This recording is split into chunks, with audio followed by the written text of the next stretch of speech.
And then lastly, it's TV show. I reviewed all of the seasons of Prison Break previously. We're now up to season Yay. 5. Thank goodness. This I think it was like a 9-year gap between season 4 and season 5. Season 4 ends with the main character being killed off. Season 5 brings them back, and you spend half the season with them just justifying and explaining how they brought this character back and why this character has never contacted any of the previous characters for the last 9 years. The thing is, the whole reason why we started watching Prison Break is because I'd previously seen up to season 4, and I hadn't finished season 4. I'd read about how it ended. Got you. So I was just like, I want to see how they get away with this.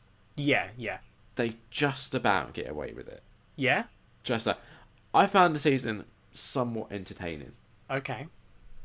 In a way that it's kind of mostly nonsense. Yeah. And I'm having to be quite careful about what I say because you can't spoil it, and you also can't spoil any of the other seasons of Prison Break. Yep. Yeah. So I can't tell you who's really in it because that might give away who lives. So yep. There's literally not a whole lot you can tell us. It is fun seeing the characters that they do bring back, and they don't bring back every character that was in Prison Break previously. The ones that do come back, it's kind of fun catching up with them like 9 years later and seeing where they're at with their lives now. Yeah, it's sort of like when you finish a book or a film or whatever that you love, and you're like, oh man, I wish I could see what happened next. Yeah. So Prison Break kind of did that. Yeah. And also, like that series, we did Before Sunrise before, and we've got Before Sunset, where it was 9 years later, and yeah, I like it when sort of they do bring these things back and they acknowledge, right, here's how much time has passed, and here's what's happened in that time. Yeah, so I guess, I don't know, I assume you'll be able to answer this without giving stuff away, and we can always edit it out, if not.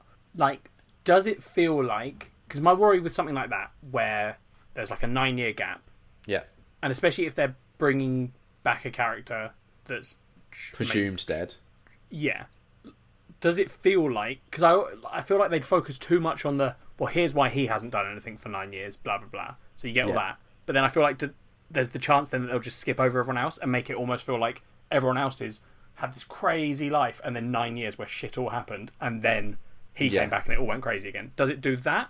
Pretty much. Sort of. Okay, not to every character, but they do a good job of sort of justifying as well, like being like, okay, so here's why this person's had a quiet 9 years, and here's where this person's at, like, you know. Yeah. As a hypothetical example, it could be at the end of the last season, this character was set up for life and everything was going to go really well, and you start off this season and everything's gone to shit, and they're like, well, this is what happened. Yeah, got you. But they don't spend a lot of time on that either. It's just like mostly just brief exposition bits, which is weird. It's such a weird premise to do to a show, like have that big gap and be like nothing really happened for 9 years. Yeah, it was 3.5 out of 5. Like, me and Kat both found it entertaining enough.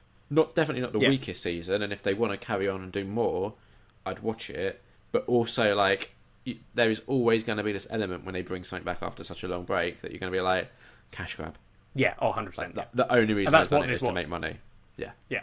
So, is there more? Is season 5 the end of Prison Break? So far, it could go on if they wanted to, but season 5 came out I think last year. Oh, okay. Yeah. So if they want to do more, there's the potential there. Okay, but this is the end of Liam's reviews of Prison Break for the moment. Yeah. Thank fuck. It's fine.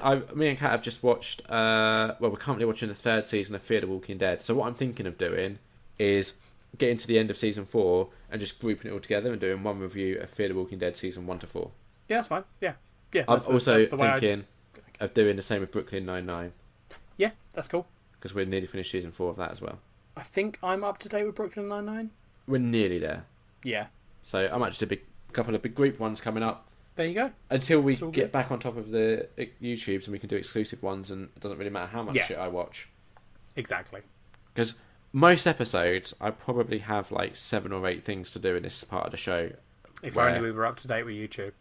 Just think how much exclusive content there would be. Oh, there'd be so much, Liam. If only one of us would either stop trying so desperately to do this weird task. It's nearly there now.